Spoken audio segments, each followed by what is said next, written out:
Welcome to Feel Good Talk, where our focus is on mind, body, soul, and business. You are now tuning in to Let's Talk About It with Izzy Meditates. I am super excited today. I have a very special guest. He holds a space in my heart for many reasons, and his story is of perseverance, strength, and wisdom. And without further ado, I'd like to introduce Dat Fool Crip Curry. How are you? Good to see you. I am blessed. I am blessed. How about yourself? I am awesome. This is a awesome conversation to have in the beginning of the new year. So we'll jump right in. I've been following you on social media for a long time, watching all your videos, and your career is just taking off. And then suddenly, out of nowhere, you were taken into custody. And so I saw the video. I was like, "Oh my goodness, what is going on?" Let's talk about that. Let's talk about what happened. Oh man, well actually that is a very beautiful, intricate chapter in the glory story of my life. And to be brief as possible, to also paint a detailed picture for our listeners, I would have to start, but also rewind back to 2010 when I was sentenced to 15 and 20 years. So at that time, I was convicted and found guilty of 2 robbery with a dangerous weapon and a firearm by felon. And all 3 of those charges were ran consecutive, and it equaled up to 15 to 20 years. Well, like most people, you have the opportunity to appeal that decision. So in the process of appealing that decision, a clerical error happened. They say it was an accident. If you ask me, it wasn't nothing but God in the universe working beautifully and gloriously like it does. But anywho, as this happened, one of my sentences got vacated. So instead of my release date being 2029, it dropped down to 2019. Oh wow! And yeah, this was a beautiful blessing for me. I was grateful. Plenty thanks, plenty gratitude. Like I was on top of the world because I was like, even though I still had to do 10 years, that's better than doing 20 years. Right. But when they vacated my sentence, the sentence that they vacated, it had all my jail credit on. And so by law, you get your jail credit. So I knew that if I could get that, then I could actually come home even before 10 years. Right. Well, in doing so, I started writing a whole lot of people trying to get help with it. And they wrote me, it was like, hey, man, just write your trial lawyer. Right. So when I wrote my trial lawyer, he wrote me back and said, hey, man, listen, I know you want me to try to get you your jail credit, but this was an accident. This is not supposed to be happening. If I force this and push this, then it is highly possible that they'll see that they made this accident and your release date will go back from 2019 to 2029. So if I was you, I had no obligation to, point this out, and I would just see what happens. So I took my legal advice as counsel. Right. And so 2019 came, boom. They let me walk out them gates, and it was one of the most beautiful, exhilarating, exciting feelings I ever felt, just to be back home again after doing so much time, to be back with my family, my loved ones, but also like just to have a new lease on life and to go do what I always dreamed of. So I completed my parole. I was working, I was doing what I needed to do, and then about 2 or 3 years later, I actually got into a situation where I accumulated some new charges for allegedly trafficking narcotics. Well, I can't talk too much about that situation because, as they say, when they arrest you, what you say can and will be used against you. Right. They do not lie. They are worse than the tabloids.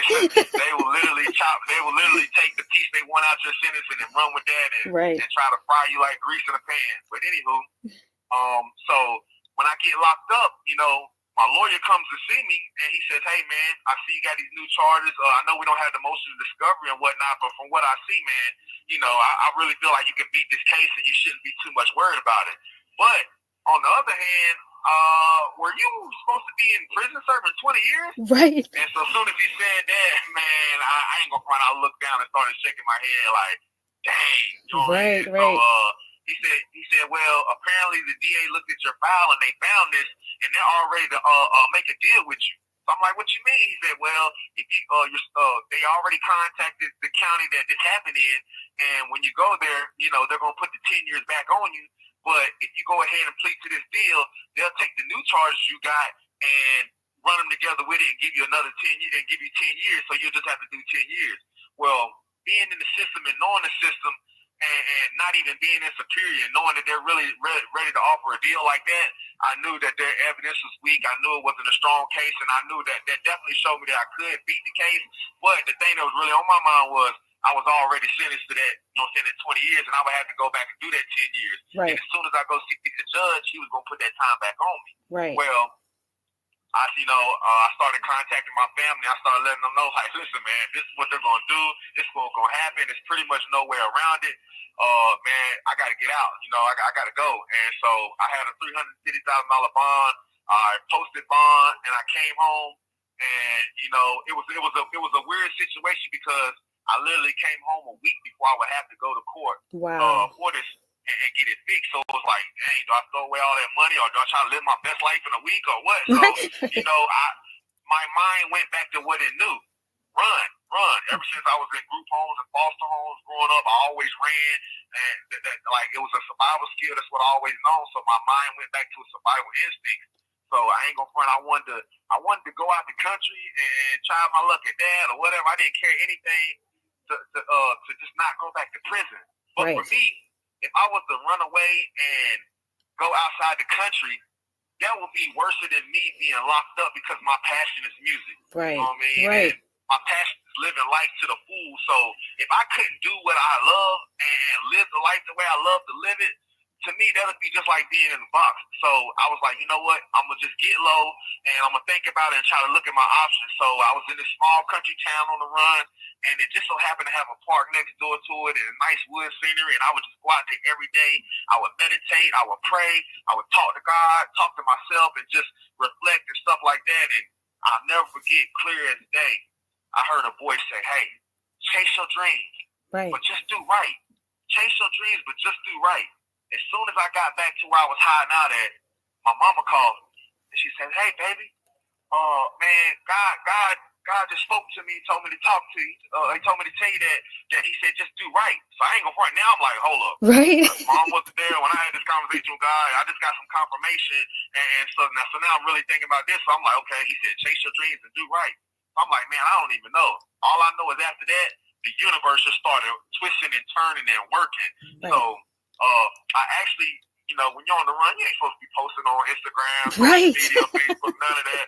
You know, I'm showing the new house I go and everything. You know, not like the dresses or nothing like that. But anyway, my next thing you know, I met the rapper Boosie through one of my best friends, Red Dread, and next thing you know, his manager hits me up and says, hey man, I see you just came home. Are you on papers? Are you on? Can you travel? I'm like, you know, I ain't want to tell him nothing, so I'm just like, yeah, man, I'm good. He said, man, look, I'm about to book your flight. Man. Come down to Atlanta. So I'm just like, shoot, all right. Right. You know, the universe working.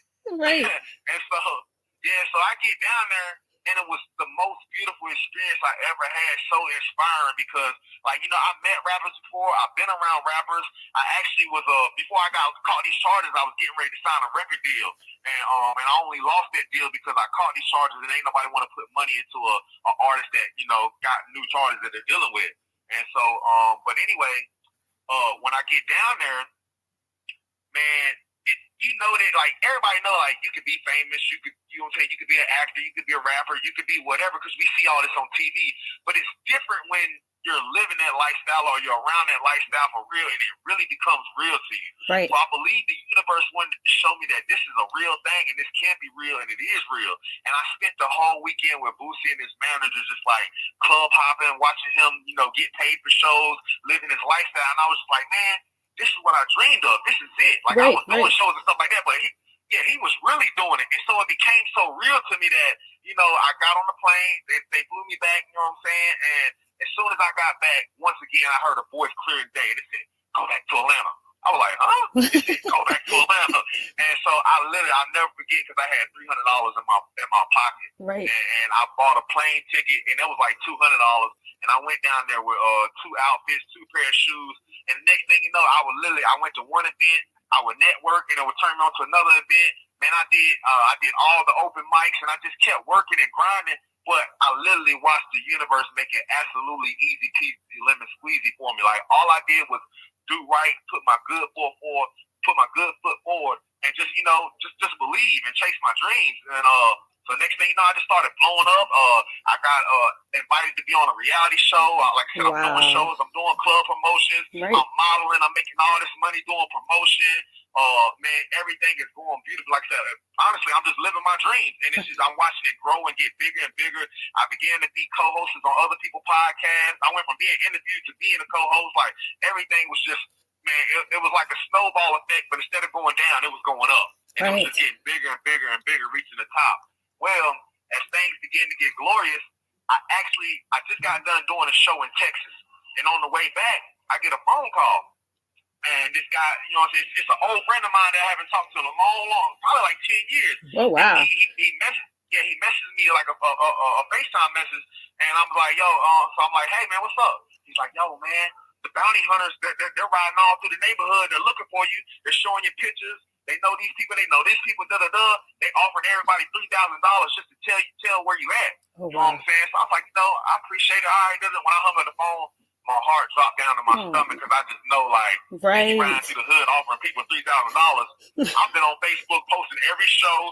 I'm promoting people's stuff. I'm going damn. And so I was like, man, yeah, I'm like, okay, I'm about to have to face the music. So it was wild because as I get back down to Atlanta and I get back to the mansion, I'm in the room and I'm just like, should I run? Or you know what I'm saying? Should I keep running? Should I do this or whatever? And once again, I heard that voice say, man, just keep chasing your dream. So I kept going strong. We're shooting footage for the reality show. We're promoting major parties, you know what I'm saying? Concerts, everything. And on the last night that I was out there, we was actually promoting a party with Wile E. Coyote where it was Nick Cannon, DC Young Fly, Hitman Holler, a lot of Wild 'N Out cast and stuff like that. And I'm literally on stage with all of them while Nick Cannon's debuting one of his new songs, and I know the bouncers real well, and the owners, they walk up to me and say, hey man, there's 2 federal marshals outside waiting on you. Once again, my heart dropped down to my stomach, but it's no time to panic. Right. And so I literally grab a face mask from one of my friends, I put my hoodie over my head, and I literally walked out and walked right past them. Wow. So I walked past them and or whatnot, and at this time, I was on a certain side of town, so I had the hotel, and when I got back to my hotel, I was just like, it was once again like, okay, should I run? What should I do? You know, this time I didn't hear God's voice, but it was just like, I had more than ample opportunity to run. You know, I actually had like 4 or 5 hours to get away, whatever, you know, but it was just something inside of me was like, man, I'm tired of running. Right. I've been running since I was 12 years old. And every time I got in trouble, and even though I know I wasn't ready to face the music, I just always ran, and it was just, my spirit didn't want to let me run no more. And so I just said, man, if they come, they come. If they don't, they don't. But I'll think about it tomorrow. And so I laid down in the bed. There it was, knocking on that door. Wow. Wow. So that brings us to, you know, what happened. Like, that's what happened. And so that's when you see the footage of the federal marshals. They got me. They let me keep my phone, so I got to go live and, like, basically kind of, like, tell everybody what's going on.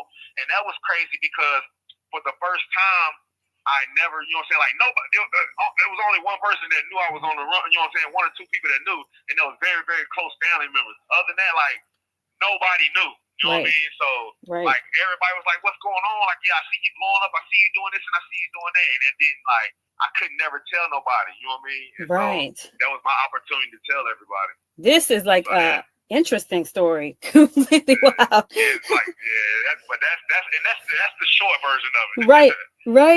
Right. And so it's interesting because as our paths had crossed through a mutual friend on Facebook, we had connected, and I was just like, this dude is on fire. I used to watch all your videos, your live videos, as well as like your pre-recorded videos. And I was just like, he is really, really on fire. And we'll get into like details later about our other connections. But so being incarcerated, right? Living your best life for that time that you were out, just doing everything. How does it feel to be re-incarcerated after this? Well, you know, I even tell all the guys in here because they see me walk around with a smile. They see me, you know, keep my spirits uplifted and things like that. I tell them the same thing. It's the same thing with life. You know, it's what you make it. Right. Now, I'm not going to lie to you and make it sound fly to you. Like, you know, like my heart wasn't hurting. I haven't been sick. I haven't been stressed. Because when they first locked me up, I was distraught. Right. I was absolutely distraught because, like I said, I know the voice I heard, and you know, and I did what it told me to do, and I accomplished a lot. And so, I mean, like, of course we know you're gonna have to face the music one day or something like that. But it kind of like that, it just vanished out of my mind that would be even a possibility because I was just so caught up in the life and living so good, and so to be back locked up and from running from what I didn't want to face, man. Like I said, I ain't gonna lie, man. That first like 2-3 months, man, I couldn't eat. You know what I'm saying? All I was having was flashbacks of what I was doing, the life I was living. You know, I shed some tears. My family, my kids, my loved ones. And so it was wild because right before I got locked up, you know, when that guy called me and told me that the bounty hunters were looking for me, I just knew I was God, you know. Right. And so in that situation, I actually was contemplating suicide, and I wanted to take my own life because I was just like, man, you know, if I ain't gonna leave the country, I ain't gonna get to do music, get passion, get to see my family and all that stuff like I want to. And then if I'm locked up, I ain't gonna get to do none of that like I want to either. So, you know, I was like, man, I ain't gonna give them no more of my life. And it was so crazy because, you know, I had my mind made up. I was ready to do it and everything. And, you know, all I had to do was get where I was gonna go. But, you know, I didn't want to, you know, leave a note because I was in Atlanta. I didn't have no family out there and nothing like that. So I didn't want to leave no note like that. I literally got on my social media and I posted like, yo, this is my last day, #suicide. And when I did that, oh my goodness. So I'm the type of person, like, I'm in Atlanta and where I was going, I had to use GPS. And I'm the type of person, I got to use GPS wherever I'm going. I don't care where I'm going. But when I posted that, man, my phone started ringing. FaceTime started going on. Instagram video messages, Messenger video messages, right. WhatsApp, text app. Everything just started going so bananas that like my phone literally started glitching and almost like overloading. Right. And I was trying to like stop everything, but it blew my mind because to me it showed me how not just how important I am, but how much love that I have out there and how many people actually care for me and stuff like that. And then like from family to fans, man, I had people reaching me. So what happened was I had to actually cut my phone off. Well, cut my phone off. Right. I couldn't do nothing. And I was sitting in the car. And then somebody that knew me and knew where I was at or where I could possibly be, they pulled up. And I'll never forget, like, they opened the door, they pulled me out the car, yoked me up. And you know what I'm saying? She was like, wow. Yo, what are you doing? What are you thinking? You're out here blowing up, man. You're like, you can't take your life. What's going on? You know what I'm saying? And I'll never forget because she said, hey, everybody in prison want to be you. Right. You know what I'm saying? You're doing what you dreamed of. But on the inside, I couldn't tell her, like, that statement hurt me the most because that's what it was. I didn't want to go back. Right. And so when I finally did get to turn over on my phone and see all the love, it gave me a whole new perspective on life because I had people that reached out to me and said, hey, man, you can't kill yourself. I literally listen to your song every day about your brothers dying. Or, hey, man, I listen to the song that you released about coming home from prison and living your best life. Or, hey, man, you know, I watch your funny videos, and that's what makes, they say, man, I look at your videos, I wait to see whatever you're posting just so I can laugh and make it through my day. Right. And it just, you know, and it just blew my mind. And so, like I said, when I being here and being incarcerated, I went through that depression state again, but, like, I knew that, man, you know, I'm here. I got to make the best out of it. And, you know, one thing I hate to say, but I'm used to doing time, so I know how to do time. And there's only two ways you can do it. You know what I'm saying? You can let it do you or you can do it. And so I made up my mind, like, man, experience being incarcerated right now, and this might sound wild and befuddle a lot of the listeners. Right. This is the best time of my life I ever had in my life. Wow. Wow. Wow. And I want you to get into that a little bit more. When I had saw your post and you were saying that you had wanted to not live, I was in shock because I had been watching someone who was smiling and laughing and joking, pulling pranks on his mama. You know what I mean? And so that just goes to show you that you never know what people are battling within. And so I was going back and forth. I was like, well, maybe I should message him. He doesn't know me really, but I wanted to let you know that the light in me sees the light in you because I have battled with those thoughts many times. But I want you to get into your awakening and how that first started. Because you were saying, you know, you're this is the best thing that's happened to you, being reincarcerated. So let's talk about your awakening. Okay. Well, when it comes to my awakening, and I would say like my first awakening, I would say the first awakening that I guess I was mindful and aware of, you know what I'm saying? I would actually say that would happen on another time when I was incarcerated, when I was around like 18 years old.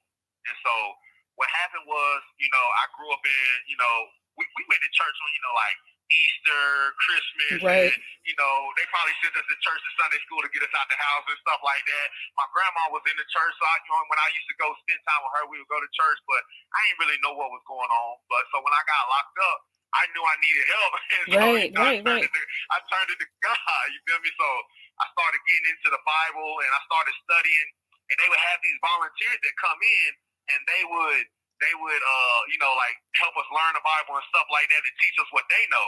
And so, I had a point where I was just like, I'm not really getting this stuff, but I'm trying. But I said, man, I would pray. I said, God, if you really real, just talk to me. Now, I know I already said that, God spoke to me on these other cases, but this hasn't happened yet. Those things haven't happened. Right. So my first time, I was like, God, talk to me. God, talk to me. If you really real and you know what I'm saying, you want me to believe in you, talk to me. And so I'll never forget, I was just in my room studying the Bible, and all of a sudden, in my left ear, I heard the sound. You ever put a seashell up to your ear? Right, yeah. Yeah, so it was like that, but times 1,000. Wow. You know what I'm saying? So in my left ear, all I could hear was the sounds of maybe waves clashing against a cliff or something like that. You know what I'm saying? But what happened was, when this happened, it shook me up and it feared me, but it was so exhilarating at the same time that I stood up and I threw the Bible down on my bed, and then like I said, it kind of scared me, but it felt so sensational as well. Right. And so by the time it stopped, I didn't know what to think of it or whatnot, so I picked my Bible back up. And then when I picked my Bible back up, it was no longer in what I was studying, and it was in the book of Revelations. And in the book of Revelations, it says, the voice of the Lord is the sound of mighty waters. Wow. You know what I mean? Right. And so right then I got on my knees and I was like, thank you, God, you spoke to me. I was so much thinking he's going to say, hey, you better get yourself together. Whatever. But he spoke to me. And so I got down on my knees, and I was just giving him thanks because I finally heard his voice. And I was like, okay, now I know you're real, And so for me, I feel like that was my first awakening, because that was like the first mystical and spiritual thing that ever happened to me to show me that there was maybe something bigger than me outside of myself. Right. But the thing about that story was that blessing that God gave me, it was short-lived, because the next day when the volunteers came into the jail, I was so excited to tell him. I was like, hey, man, guess what? You won't believe what happened. Right. He's like, what? I was like, man, God spoke to me. And so, I told him everything that happened. And that guy looked me straight in my eyes and he said, God don't speak to people like that no more. Ever since Jesus came, God don't speak to us like that. And since I was immature in my faith and I didn't know the word like I know now and know the Bible, I believed him because he was so educated and stuff like that. You know what I'm saying? I believed him. And so I literally went back in my room and I put the Bible down. And I ain't touching no more. Wow. I was like, what I'm saying? He tried to tell me that my mind made up the whole thing and stuff like that. So, I was like, well, shoot. Since he knew the word, I believed him. And so, you know what I'm saying? I was like, okay, maybe I am cuckoo, and I did do that myself. You know what I mean? But what happened was, I ended up going to prison for the first time.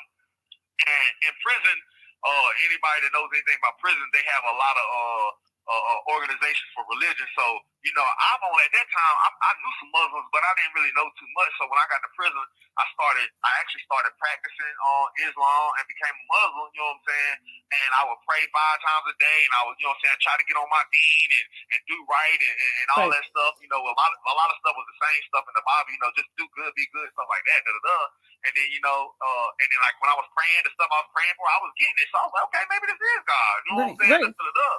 And then so long story short, I end up falling out of Islam and getting in to Native American, because I was trying to search and find God, and I was like, well, I got Indian in my bloodline, so let me see what their life about. You know what I'm saying? So I started going out there and practicing Native American way of life, and same thing, man. Whatever I was praying for, you know what I'm saying, I send my prayers up and stuff like that, and whatever I was asking, I was receiving it. So I'm just like, okay, well, I'm getting what I pray for. And so, like I said, I was studying the Moor Science Temple, Wiccan, and Buddhism, and a whole bunch of stuff. And what I realized was everybody was saying the same thing in just different words. Right. It was like, hey, what goes around comes around. That's karma. Well, the Bible says you reap what you sow. Right. Well, science and gravity say what goes up comes down. And so I started to realize, hold on, everybody.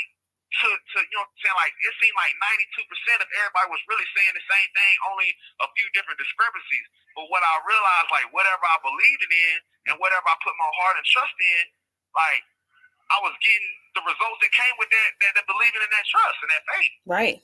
Right.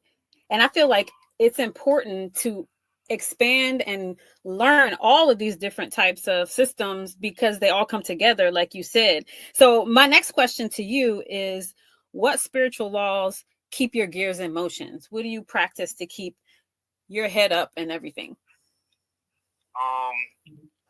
Man, oh my goodness! Like it's so many laws out there. It's so much. So it's actually a combination of things. So as I said,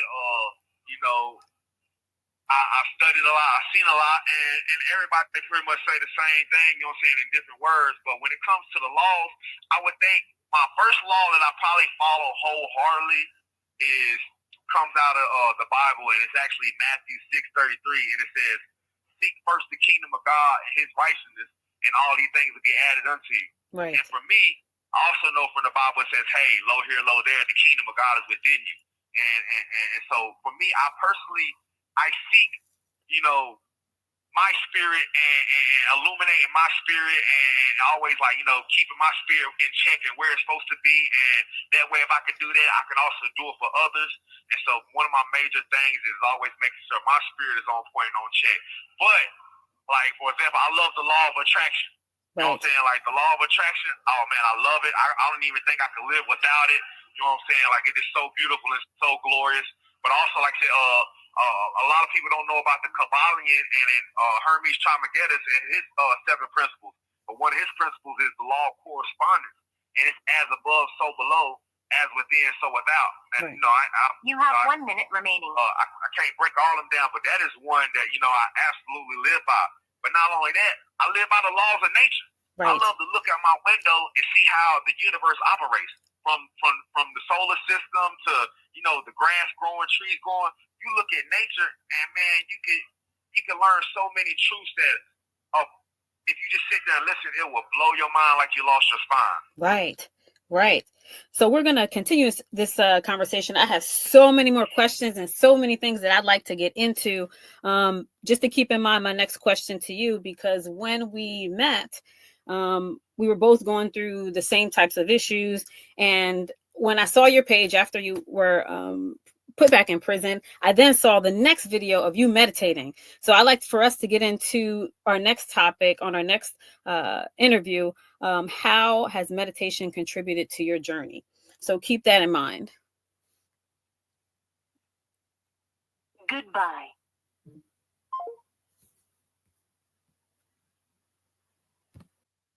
Okay, so before we get into how meditation has contributed to your journey, can you tell me, what is your belief systems? Oh man, that is a beautiful question. My belief system is, I believe in the power of believing. Right. And like from my previous answers to the other questions, I've studied a lot of things, and I've read a lot of things from cultures to religions to spiritual things and stuff like that. And as I said, I practice a lot of things. And so, not to go back in all that, but as I practice all those things, the main synchronicity and thing that I learned from all of it was how powerful believing is. Right. And so, like I said, once I realized how powerful that was, and that's what it was, I began to go on that a lot more. And I may not necessarily identify and say, hey, I'm Muslim or I'm Christian and stuff like that. Because even with studying that, like for example, Jesus, a lot of people don't even know. He said, go make disciples. He never said, hey, go be a Christian or go be this. A lot of people don't even know that like Christian was actually a derogatory term, you know what I'm saying? But they ended up going with it and stuff like that. He wanted us to be a called out people. So like I said, a lot of people tell us stuff, but when you actually get the chance to go really see what it means, see what it says, see what it's about, right, it'll change your mind, change your life. And so, like I said, my belief system is literally in the power of believing. Right. And so, like I said, there's things from a lot of spiritual beliefs, and not only that, like, man, somebody could just say something that's genius and brilliant, and if it's high level frequency, I can go with it as long as it's to edify and benefit others. And that was and one of the spiritual laws I did get to mention, the law of love. Right. So, and that's one of the things like Jesus was talking about, the law, like living your life in love. I love life and live, but I live my life in love. And so, like I said, that's what I believe in. Right, right. That's really important. And to tap into that a little more, question everything. Just don't go with people and what they say. You have to question and do your research, just like you did. Absolutely. Yeah. Absolutely. So with all of your beliefs and your systems that you have in place, those are in gear. They're helping you out. How has meditation contributed to your journey? Oh man, you're asking very, very great questions. Thank you. But no, man, listen, meditation. How has it contributed to my journey, my life? Oh my goodness, right. Kid. Like, how do you say the best thing ever? You know what I'm saying? Right. The best thing ever. Like, it's a lot of people out there looking for this, looking for that, searching high and low. Man, meditation has changed my life. Yes. I don't know what I could do without it. And so I know I know a lot of people do know about meditation. I know a lot of people may not. Some may be familiar. And just like religions, there's a lot of different, I guess you'll say, denominations or ways to think to believe that this or that is about it. But the thing meditation has taught me is mindfulness and awareness. Right. And that alone, meditation is way more than that to me, but that alone with mindfulness and awareness has, oh my goodness, man, this fireworks are going off inside of me just speaking about. Like, right. I almost can't even explain it. But one of the beautiful things about meditation, and I'll say this with mindful awareness, is, so like I said, I learned the power of believing. Right. The other thing I learned is the power of the mind and the power of your thoughts. So, one of the things I learned, like you go to church and stuff, like I see the way the world's set up. Like the world will have you, for a lot of people, they go work a 9 to 5. You know what I'm saying? They you got 24 hours in a day. You're going to sleep 8, maybe work 8 or more. And then, you know what I'm saying, you got a couple more left to do this or do that. And you don't have no time to spend with self, to really spend with family and loved ones. But one thing I learned is like the mind. A lot of people don't understand. Let me say this. I ask people all the time, like, yo, what's your best asset? And they'll say my looks, my personality, this and that, you know what I'm saying? And a lot of them don't never realize until I say, hey, man, it's your mind. Right. And then once I say that, I say, what do you do the most? And so now they know I said the mind, they're all quick with it. They say, I think. So a lot of people don't realize that you're thinking constantly. But how many of us are really controlling our thoughts? Right. How many of us are thinking the thoughts that we want to think, or we're thinking the thoughts that people taught us to think, or you know what I'm saying, and stuff like that.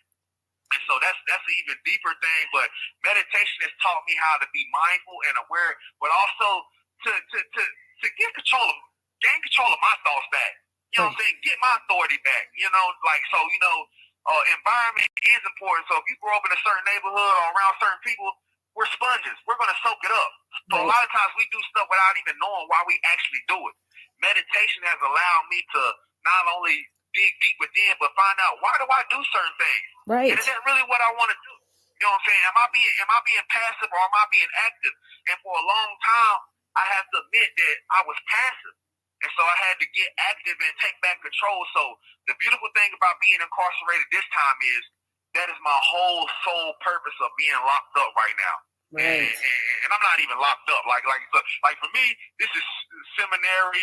I'm off at, you know what I'm saying? A monastery, you know what I'm saying? Like I'm in college, and stuff like that. But so usually when I get locked up, like I have wrote books since I've been locked up this time. I have wrote music, and that's usually my main focus. But this time I said, you know what? My main focus is going to be my mind. Right. And so the first conscious decision that I made was like, you know what? No more negative thoughts, period. Right. Just none. Point blank, period. Now, I'm not going to lie. Everybody know that's easier said than done. You can't stop a bird from landing on your head, but you can stop it from building a nest in your hair. Right. And so, but practice makes perfect, and it works if you work it. And so I began to practice that, and the more you practice, you get to master it. And once I began to see how like things would happen, and I wouldn't be negative no more, I was like, you know what? How further can I take this? Right. How further can I take my own thought process? And meditation just contributing to that part of my life has changed my life tremendously and abundantly and gloriously. Right. I'm calling you the mindfulness monk because right now you're spending that time to go within. That's my name for you. That is so awesome. It's beautiful, man. Yes, it's so awesome to hear. And it was beautifully explained. My next question for you is who is the most influential person in your life and why? And I don't know, maybe I could put a spin on this question and say, who was it prior to you being incarcerated and who is it now that you're in this space of mindfulness awareness? Okay, prior to being incarcerated, and that's that's a real. Even prior to being incarcerated, I'm a person that I can honestly say that I am influenced by life. Period. Right. You know what I'm saying? And so, but I would have to say, to be truthful and to be honest, before incarceration and stuff like that, I would say my biggest influences were like Tookie Williams, Tupac, right. Nipsey Hussle. You know what I'm saying? Like Martin Luther King, Malcolm X, Gandhi. It's really, and I know I'm missing some names right now, but there was a lot of people influenced my life. But I really love what Tookie Williams did, and I love what Nipsey Hussle done. Right. And so those was probably my two biggest influence before I got incarcerated. And then so once I got incarcerated, and it's so funny because like I said, I study a lot of different cultures and religions or spiritual beliefs and stuff like that. But this time being incarcerated, I've been locked up 32 months, and I really got to study Jesus. Right. And so that's what I was saying. Like the Jesus that people were teaching me about in church or telling me about, I realized that ain't the Jesus that I read about. Right. It's so much more. You know what I'm saying? Right. Yeah, he is so much more. And so for me, Jesus, you know what I'm saying?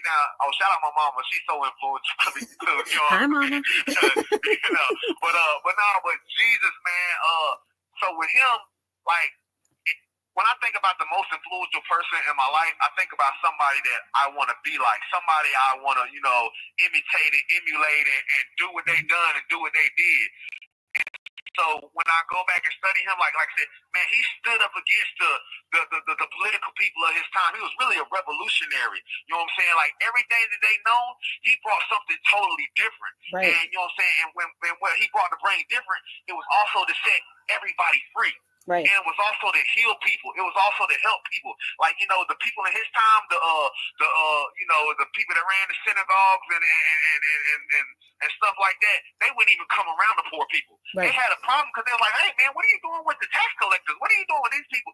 So, and that's a lot of times with churches and a lot of people that, feel like they uppity up this and uppity up that, they won't actually go back to the streets. You know what I'm saying? Right, and really help the people, So for me, Jesus, he literally showed a life of love, a life of putting other people first, serving others, and helping people.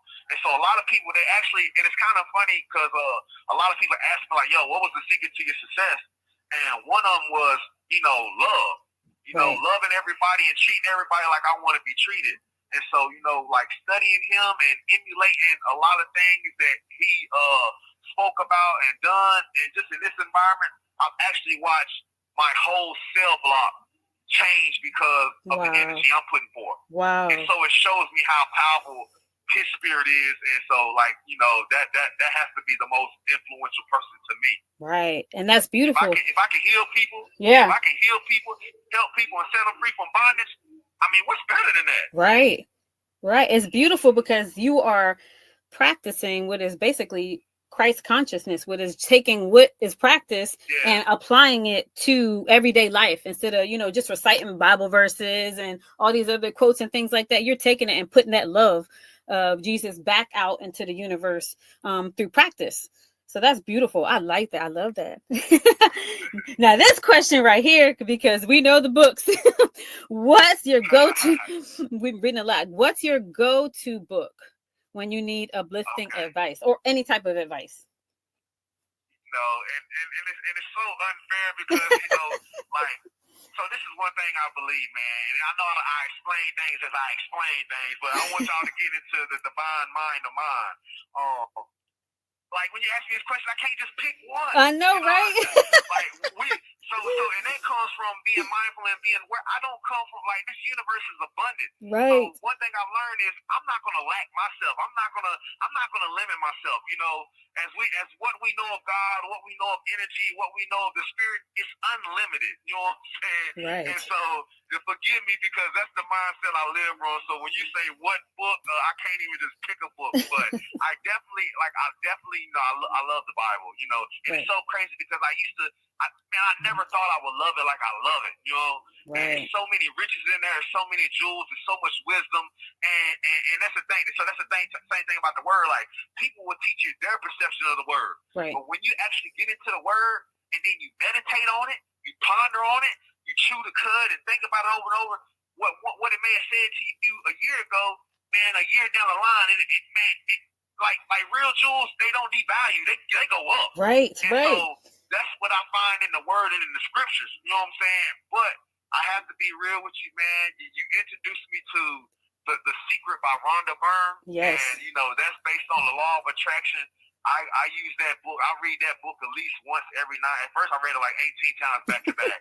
But I read that book at least once every 90 days. Not only that, I read the Kabbalion. The Kabbalion, you know, that's the the 7 principles of Hermes Trismegistus. And man, those 7 principles are so beautiful. That is what reconciled all spiritual beliefs to me and made me realize what was really going on. Right. So I read that constantly just to stay firm.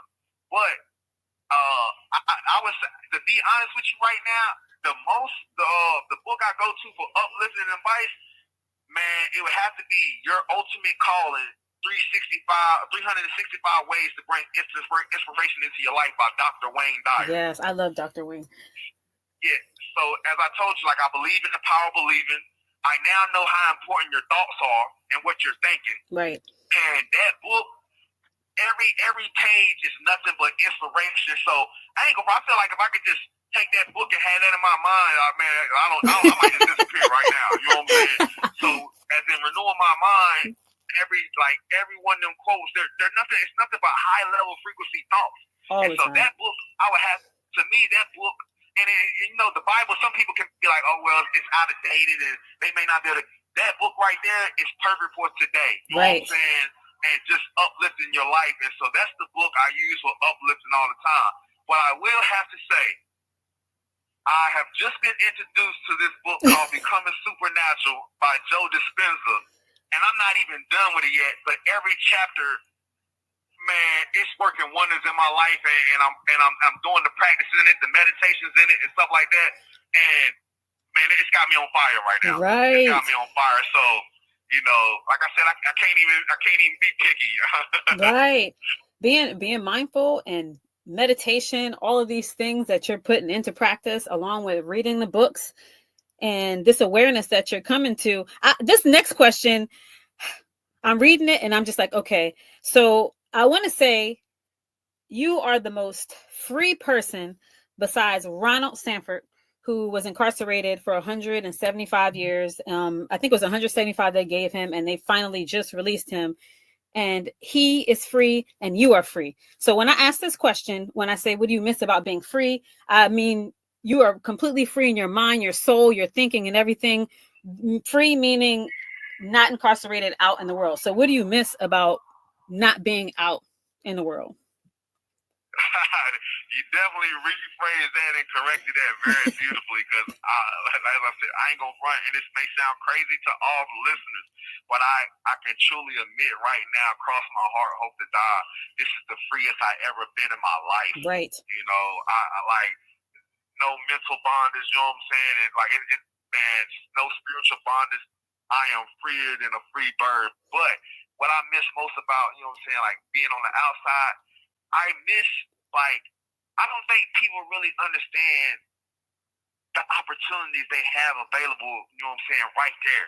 Right. To just go get it, to just go make it happen, to just believe in, everybody wants that final picture of the vision, but you know what I'm saying, they don't understand it. You know, it is a process, and you just work the process and trust the process. So, I miss being able to put things together, things together. So, like, when I have a vision, I look at it like a puzzle, and it has all these pieces. And so when it comes to putting this puzzle together, it's easy to put the pictures on the outside of the frame together because, they're straight in line, they're squared off, and then you group the other pictures that look alike, the other pieces that look alike together, but the more pieces you put together to the puzzle, the clearer the puzzle gets. And I miss that. Yeah. I miss being able to, go put my dreams together to make them happen. But not only that, to help other people get their picture together too. And I'm able to do that to a certain extent in here, but the abundance that I was able to do it on the outside, man, I miss that so much that words can't even express it. Right. And like you said, you are doing a lot that is actually what you're doing on the inside is going out. When people leave, they're taking that seed that you have planted and carrying it to their families and to their friends. So I think that that's amazing. I know that you have some things coming up. Tell us about some of them, some new things that might be going on in your life. Oh man, life is beautiful. The universe is sending me everything I need to become who I want and need to become. So, I can't really look at tomorrow so much. I just focus on today. Right. I already had a mistrial for the charges that I'm incarcerated for right now. I got everything taken care of, everything handled. So as I was speaking about, the beautiful thing about it, they let me out for and I didn't have to do those 10 years. Well, I went to court, and by law, they gave me jail credit for every single day that I was free. You know what I'm saying? Because it wasn't my fault. They let me out on accident. So that got put behind me. That's something I don't have to worry about. And as I said, so I got everything taken care of, everything done. Now, with these final charges that I have, like I said, I've already been to trial and had a mistrial. I'm supposed to actually start trial again on the 13th. But, when you watch God bring you through something already, like, why worry about something you already brought you through? Right. But for me, it's just a daily thing of the mind. I'm working on books. I'm co-authoring a book with a lovely lady that I know. Yes, sir. got that going, flowing, and growing. But to me, it's just every day, just renewing my mind to be the best it can be in my spirit, and to take what I got and share with the others around me, just to let that light shine. I ain't putting no lampshade on it, no nothing. Just let that light shine. So really, just every day is what I got going. Yeah, it's beautiful. And I want to say before we come to an end of this interview, in which there will be many more, what message or quote would you like to leave with our Feel Good Talk family? Okay, so Feel Good Talk family, if I had a message for you, it would have to be, man, just believe. Right. Believe. You can really, this is a glorious planet, man. This is a glorious universe, and it's bigger than what you can even imagine. Unlock that inner child in you where you can imagine again. Whatever you want to go do it. Stop holding yourself back. You have every day you have the opportunity to make the best out of every opportunity. And yeah, that's a quote, but that's not the quote I want to give y'all. But y'all got it out there, man. You know what I'm saying? It's a lot. I know you look around and see, all this stuff, man. Don't even pay no attention. Just focus on the blessings in life. Really count your blessings. Really be thankful, and only keep your mind on that. But just believe. Whatever you got, put it in front of you. Keep your mind on that, and just live your life in love. And you'll be surprised how far that can go. Now, I like to call myself the quote GOAT. The quote GOAT. So yes, you are. Once again, it's not fair, but I ain't even gonna do y'all like that because you let me explain a lot of things and explaining a lot of things. So I'm gonna give you one quote. But I love a lot of scripture. I love, quotes. I feel like quotes are just like scripture. You need those things not only in your back pocket, but in your mind and your heart. Right. To keep on going. And you know what I'm saying, not just to start, but to keep on going. But I actually I wrote a book since I've been in here called 100 Wise Sayings from a Fool. And it's full of quotes. And it's actually a quote I wrote. And I say, you are where you are and who you are because all the thoughts you ever thought. If you want to be better, just think greater. And so that would be my quote for everybody. Like I said, the mind, man, it's your mind, it's your thoughts, man. You get that thing on track. You train to be like a train. Don't look back and just keep moving forward. Like, man, I'm telling you, I love it. You will change your whole world. I love it.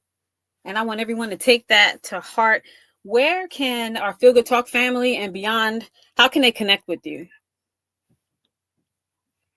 Right now I have my Facebook page. Is Dat Fool Crip Curry. First name Dat Fool. Last name Crip Curry. I'm sure you're gonna put the handle up there and stuff like that. So you can reach me on there and reach me in my messages. If you really want to really reach out to me as well, you can contact the lovely, beautiful goddess and queen Izzy Meditate. I'm sure, like I said, we're gonna put some more information up on there. But man, feel free to reach out, man. I love it, man. I love the network. I love to correspond, and I appreciate y'all for y'all time and just listening and hearing us out.